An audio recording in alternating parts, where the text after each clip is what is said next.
Hello everyone and welcome back. Today, I have for you a different kind of compilation, so grab your flashlight and let's step into the darkness together.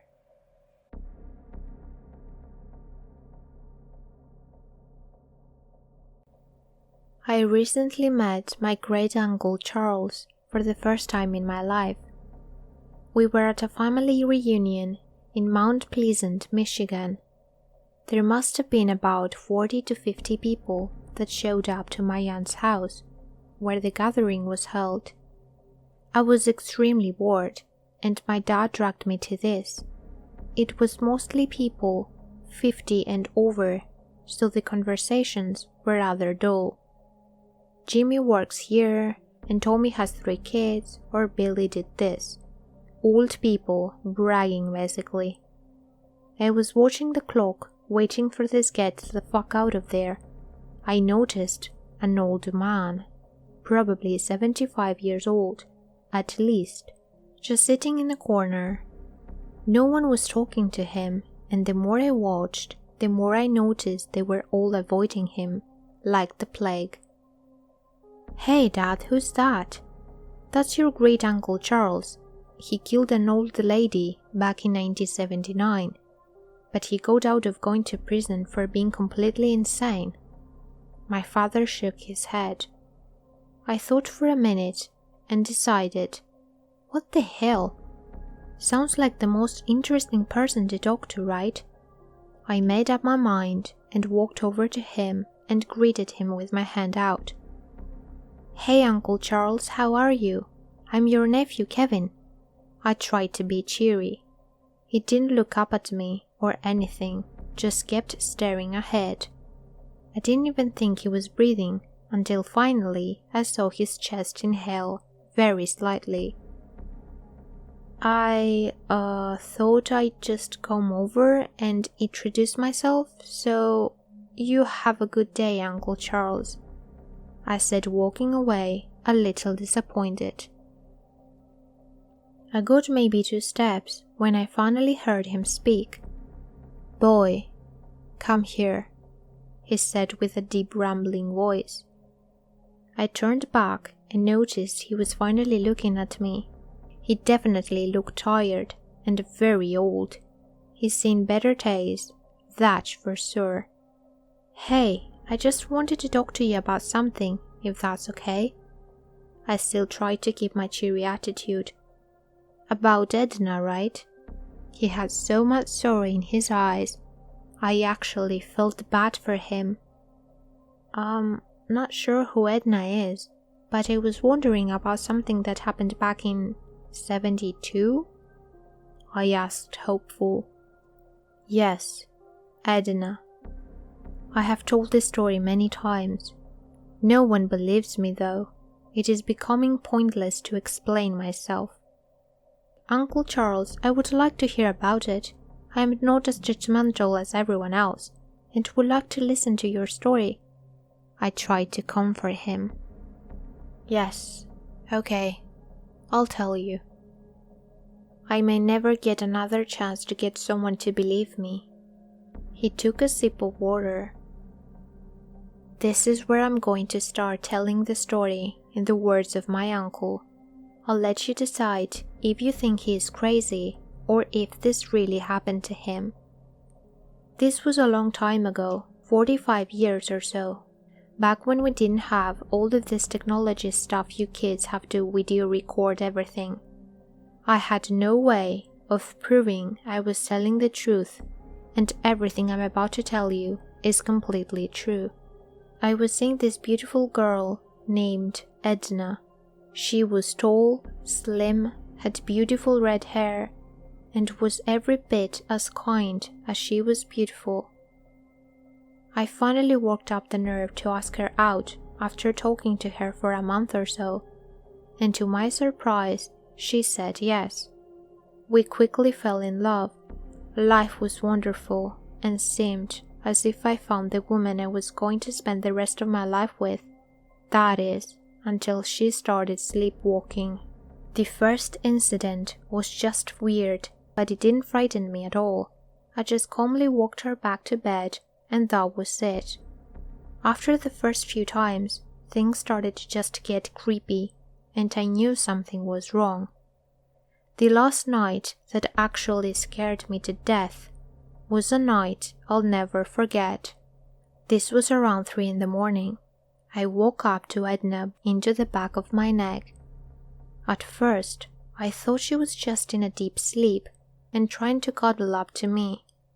I tried to scoot a little further away, but whenever I moved, she moved too. "Edna, would you please give me some room, please?" I groggily asked. As soon as I spoke, she reacted, and it wasn't in a good way.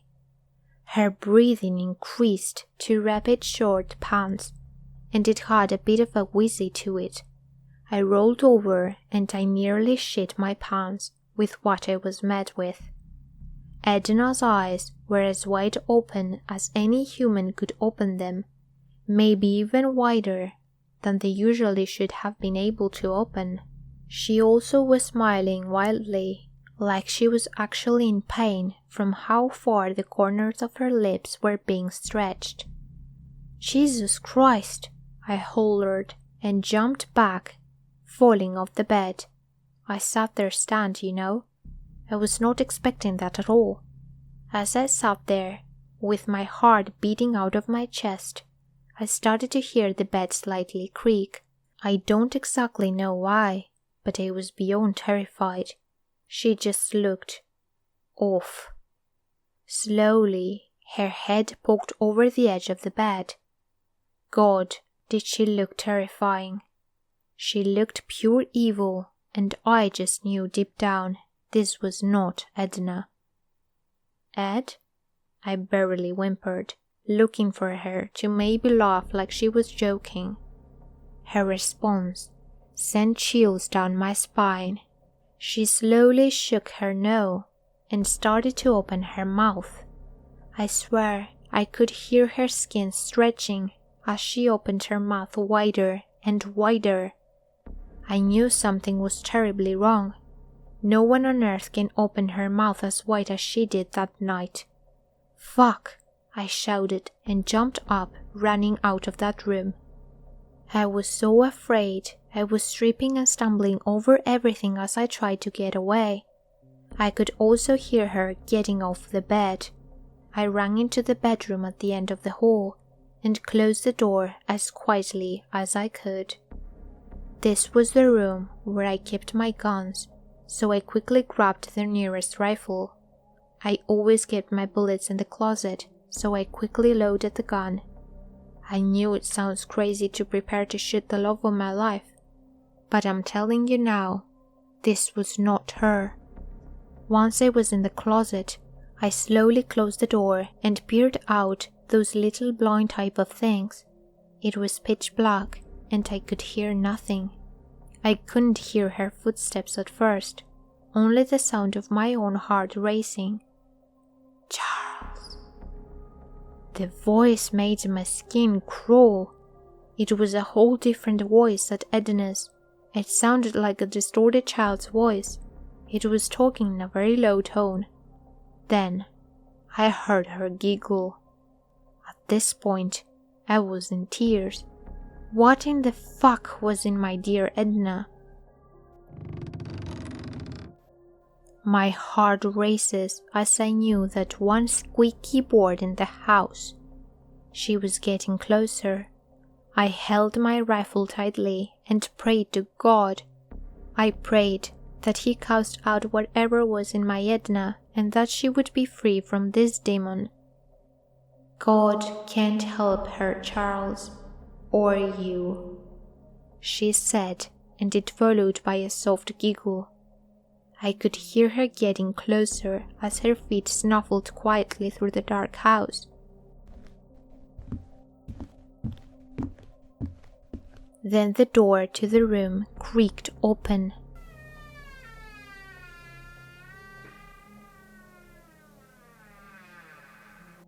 I watched in complete terror as only her face poked around the corner. That huge smile plastered across her face. It looked like she was looking directly at me. Tears rolled down my face as we locked eyes, or at least it felt like it. I didn't think there was any way she could see me. It was dark in that room. Then, by the grace of God, she slowly backed out of the room, and I could hear her feet quietly going down the stairs. Once I was sure she was downstairs, I let out a sigh of relief. Edna began racing through the house, coming back up those fucking stairs. There was no way she heard the little sigh. But here she was, running full blast right back up the stairs. The sudden noise startled me and I let out a yelp. "Charles! Charles!" she shouted in that distorted voice. I opened the closet door and cried, aiming my gun at the door waiting.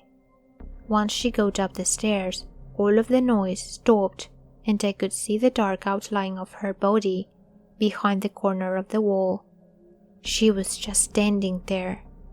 Then, out came her smiling face. She stared at me for a minute. "I found you, Charles." Her voice almost paralyzed me with fear. She stepped around the corner, and my God, did she look horrifying. Her hair, veins sticking out of her neck and forehead, and her arms were so tense. "Edna, I'm only going to warn you once. Stop," I shouted while crying. That was all it took. She came barreling full speed at me while laughing hysterically. I gently squeezed the trigger, and the sound was deafening. My ears rang, and my eyes burned from the flash. Once I could see clearly again, I jumped back and shouted. She was standing face to face with me, a huge hole in her chest. She just smiled and stood there. After what seemed like an eternity, her facial expression changed, and she was back to my Edna. Then she collapsed and didn't move. I knew she was dead. Blood began to pour from her chest as she lay lifeless. I called 911 and told them I just killed my wife. Police showed up and arrested me, and I must have told my story of what happened at least 100 times. No one believed me. They just thought I was crazy. After 10 or so years in the crazy place, they let me go and I live my life in my room, talking to no one. No one wants to talk to me anyway.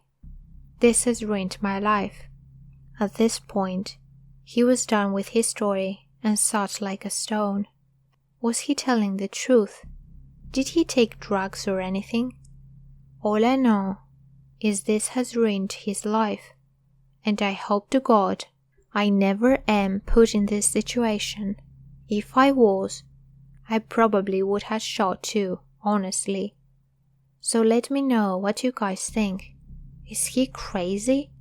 Or did something otherworldly really happen that night?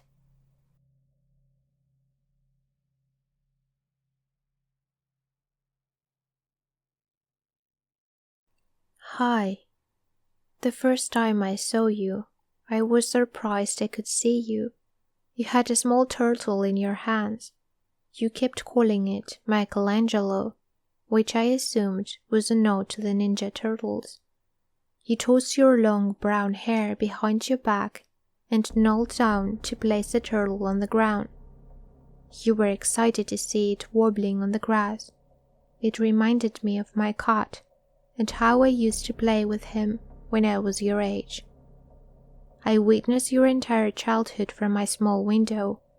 Your first ride on a bicycle, your first day of school, your first real friend Brenda, your first day of middle school, and the cute uniform you got to wear. The time you won the science fair and you brought home a trophy shaped like a cell. You were such a happy girl. I saw you grow older. your body changing. You grew taller, your body slimmer, your face as beautiful as ever. I witnessed as others started to notice you in a different way. The stares from the jealous girls, the googly eyes from the young boys. As all this happened before my eyes, I noticed myself changing too. I got older, I got weaker, I got disillusioned, bruised. I lost my will to escape my painful life. All I had was this window to your life to keep me going. I lived my days through yours. Watching you was enough entertainment for me. You could not know the different ways you saved me from bad thoughts, bad days, and all the pain I had been suffering from. I saw the day that handsome young man came to pick you up in a red convertible. Your mother wasn't happy about it, but she knew she had no choice. You had to start spreading your wings at some point. You left in a gorgeous dress that matched the summer's flowers. You came back late that night. You had a stuffed bear and some leftover cotton candy. I imagined you had gone to the fair. I imagined all the rides you must have gone on, all the fun that must have been for you. I was so happy that you had enjoyed your first date. And then came the magical kiss. He leaned in, blushing, and kissed you. Your cheeks were so red that I instantly knew I had witnessed your first kiss. I closed my eyes, imagining what that must have felt like. For 1 second, I imagined it had been me, wearing that dress, smiling so big, with butterflies in my belly and a kiss on my lips. But I was happy for you. I wanted to thank you for allowing me to live again, for allowing me to dream again. I wanted to thank you, but just couldn't bring myself to you. I could not talk to you. I didn't know how. If only you knew about my window. But then, one day, I heard him talking about you, the man I live with. He noticed you. I heard him complaining about how pretty girls like you should not show off their legs like that. The moment he mentioned your legs, I knew it was over. I knew you would become his next trophy. I had to keep you away from him. This was my chance to thank you. I could not let you turn into me. I had been lucky. I don't know why he liked me this much. Most other girls came and went, never to return. But among all the years, he always kept me down here. I think it's because he saw that I still had a light in me. Because I had you. All the other girls died long before he killed them. I could tell that they were already dead in their eyes long before he viciously murdered them in front of me, showing off. But not me. You kept me going. I had my little window, a little crack high up on the wall of this basement I call home. He didn't like that he couldn't break me down. He didn't know about the little crack, so he kept me to see how long I could stay like this. It was a sick game, but I've been winning, thanks to you. But then he noticed you. I knew what fate awaited you if he laid his evil hands on you. Whatever strength I had left, I collected it and prepared myself to finally do something about it. I want to thank you, because if you're reading this letter, it means I did it. I gathered my courage, packed it neatly into action, and went through with my plan to escape once and for all. I will make him believe I've died. I don't know if it will work, but if it does, he will reach to pick me up. I'll immediately kick him as hard as I can, where it hurts the most. As hard as I can. I will then steal his keys and run as fast as I can and drop this letter off in your mailbox. I have a feeling he will chase me and get a hold of me eventually, because I'm weak. I'm very weak, battered. There is barely a human left in this body of mine. But if that is the case, I've been prepared to leave this world for a long time. I doubt anyone will hear or see me. This street is so desolate. You're the only life here, it seems sometimes. But so long as you get this letter, I know that it's my part and that you'll be safe. Monsters are real. This one is named Ryan Murray House. He is your front door neighbor. I have been kept captive in his basement for a very long time now. I've lost track of the years, but I believe I must be in my late 20s by now. I was 15 when he first brought me here. My parents must have looked for me. Please don't tell them about me. I don't want them to know about the tortures he put me through. I don't want them to see me broken down this way. I just want you to report him to the police. His evil nature can only be stopped if he is caught behind bars. They will find bodies dangling on the walls of the basement. I've learned to live with the smell by now, but they will notice it the second they step down here. There are a lot of young girls in the walls of my room down here. Tell them to treat them delicately. They were good girls. They've been my companions, my friends. Most of all, I want to thank you. You are the only thing that kept me going. You were my light. And now, I'm escaping, thanks to you. Escaping this awful room, escaping this awful life, even if it means I finally get to die. With love, the girl who watched you grow up. We found this letter in our mailbox. After contacting them, the police entered our front door neighbor's home. Over a span of 5 days, they found a total of 15 bodies, hidden in different parts of the house. He had plans to kidnap our daughter, but thanks to this mysterious stranger, his plan was interrupted. We still have not found the girl who wrote this. We like to think she made out alive, but sadly, it isn't likely, as Ryan Murray House is also missing. We don't even know her name, but we did find the little crack in the wall, the one where she saw my daughter grow up from.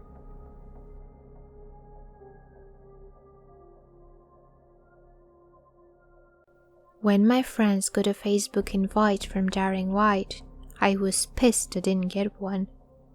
I remembered him from school. He was the guy everyone bullied. They called him Wiggy because he was already going bald by age 11. Did you know Wiggy invited me to his stag do? Stuart said to me while we drove to work. Really? I said. He didn't invite me. Are you going? Yeah, I think so. I owe him an apology for how I treated him in school. He wasn't wrong there. I can't even count the amount of times Stuart and our friends made Darren's life hell. There was the daily robberies of his lunch money, the time they tied him to a tree, which resulted in him being punched and kicked by students in the year above, and even the younger kids. I remember finding him on my way back to class and doing the notes as he tried his best not to cry. When he was untied, he burst into tears and he ran home. I shouted after him. He didn't respond. There was this other time in chemistry class when John distracted him and Eric set his bag alight using the gas tubs. "Darren, your bag!" I shouted. His face crumbled as he tried his best to put it out. And to make things worse, the teacher gave him detention for messing around. Christ, was high school not kind to him? You may ask, why did I hang out with these people that were so horrible? I admit it, I was a coward. They were friends to me, really good friends at that. On several occasions, they saved my ass, whether it was from the bigger kids or others in my class. They protected me. I wanted to tell them to stop bullying Wiggy, but I could not. I was a coward. When is the big day? Next week, Stuart said. That's a bit last minute, isn't it? I guess so, but I owe it to him. Who else has he invited? No idea. I only found out yesterday. Can you ask him why I'm not invited? I don't think that's appropriate, do you? What do you mean? I was always good to him. Yeah, you were a little snitch. Hey, I said, irritated. Come on, I'm just joking. Does he even remember you? I'd hope so. We arrived at work, and all I could think about was Darren and how pissed off I wasn't invited. Stuart went to do some optimization in the server room and left his phone. Idiot. Didn't even keep it passworded. I opened his Facebook, looking for the invite. There was a short chat conversation from Darren. Hey man, long time no see. I'm getting married next month and wanted to know if you want to go to my stag do. Wiggy? Still using that name, aren't we? Sorry man, could not resist. Yeah, I'd love to go. Been a long time since I tied you up. A stag do seems like the perfect excuse. Very funny. It's next week. I'll send you the details later. Cool. That was it. I remembered his username and quit the app. Thankfully, just before Stuart returned. Forgot my phone, he said, picking it up and leaving. Later that day, I tried to add Darren to my Facebook friends. Hours passed and nothing in return. I was so confused. I checked his profile. Only a couple of photos were public. He looked the same as before, but now completely bald. To my surprise, there was a mobile number. I punched it in and waited. It rang for what seemed like minutes before a voice I barely recognized answered. Hello? Is that Darren? Speaking. Who is this? It's Carl. Carl Westfield from school. I don't want to speak to you. Please don't hang up, I said. The line was silent. I have just one question. I heard nothing in response. Why did you invite Stuart to go stag do and not me? I was good to you. Heavy, angry breathing was the response. If you don't want me to go, that's fine, but please tell me why. Fuck off, he said, and the line went dead. I tried to phone again, but it just rang until the voicemail picked up. He's hired a minibus, Stuart said as we drove to work. Sounds like fun, I said, still upset from the call I had the night before. We are going to Dover, he said. He has a cottage there and that he has hired some strippers. Great. Come on, man, don't be upset. You were never really one of those cool kids. You just hung on to us. Fuck you, I said, irritated. Chill out, man. It takes a lot to be as cool as me. You're 34 years old. How can you still feel that way? You're just jealous. He's invited Eric, Gaz, and Top Chef too. You're the only one he hasn't. That makes no sense. He hated you a lot. We've all grown up since then, Carl. Look, I know we weren't that nice to him, but time heals, doesn't it? I didn't reply. We didn't speak for the rest of the journey. I did my best to avoid him until the shift was over. Remember to do the server backups tomorrow. I'm not going to be around to do it, Stuart said on the phone. Yeah, I'll remember, I replied, still pissed off at him. Darren's picking us early in the morning, so I won't have time to do it. But it won't be a problem for you, will it? You've got nothing planned. I wanted to shout at him, to tell him he was being a prick, but I didn't. I won't forget. I parked my car a few roads down from Stuart's house. I got there around 6 in the morning. I drank from the thermos of coffee I'd prepared. I was tired. I never got up this early. I almost fell asleep before I saw the minivan park outside the house. Immediately I perked up. The others were already inside, drinking and laughing with the man they bullied as a child. They thumped on the door for at least 15 minutes until Stuart emerged. His hand already held an open beer. Anger filled me. A couple of minutes later, the minivan left. I followed. I stayed as far back as I could in my rental car, not waiting to arouse suspicion using mine. The van took left and right turns around the suburban roads until it entered the motorway. The vehicle did not break 60 as it cruised down the highway. The van left the M2 and onto the M20. We were definitely heading to Dover. They pulled off at a service station. I parked at the back of the car park. I watched them leave, entering the small building. I was busting for a piss, so I relieved myself in a bush. By the time I finished, the minivan was on the move again. I kept my distance, trying my best not to get too close. After around 30 minutes, the van left the motorway and joined the 820. The road snaked along until I could see the ocean to my right. I had not been this far south since I was a child. It brought back childhood memories I had long forgotten. The van stopped, and so did I. Stuart, Eric, and the guys got out. They were drunk, singing songs and trying to get Darren involved, who in turn ignored them. This was my time. I left the car and strode towards them. "Hey," Stuart said. "What the fuck are you doing here? You weren't invited." "I want to speak to Darren," I demanded.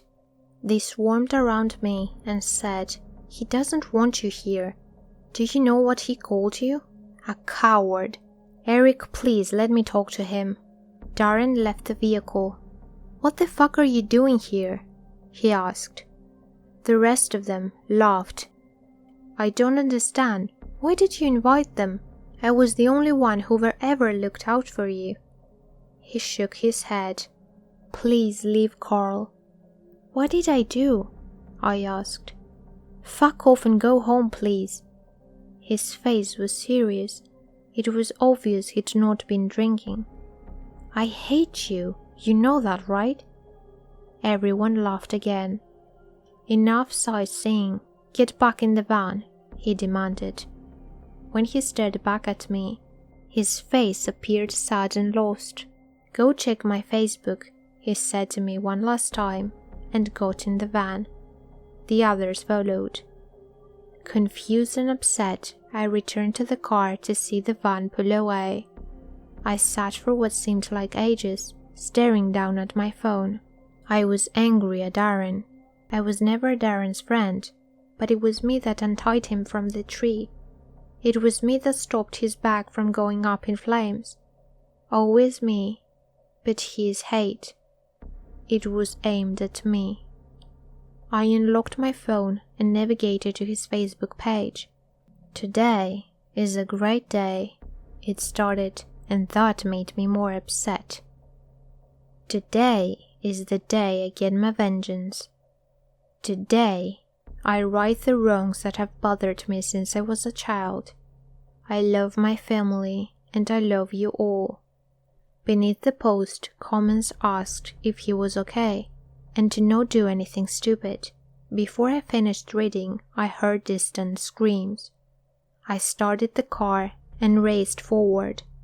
The van was nowhere to be seen. A group of people gathered on the edge of the cliff. I stopped the car and got out. "He just drove off," I heard someone say.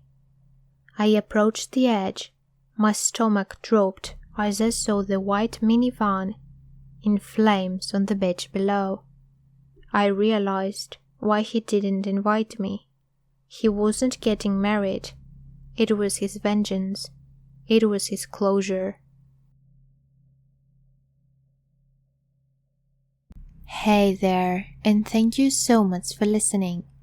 Don't forget to like this video and comment what are your thoughts about these different types of compilations, and also which was your favorite story.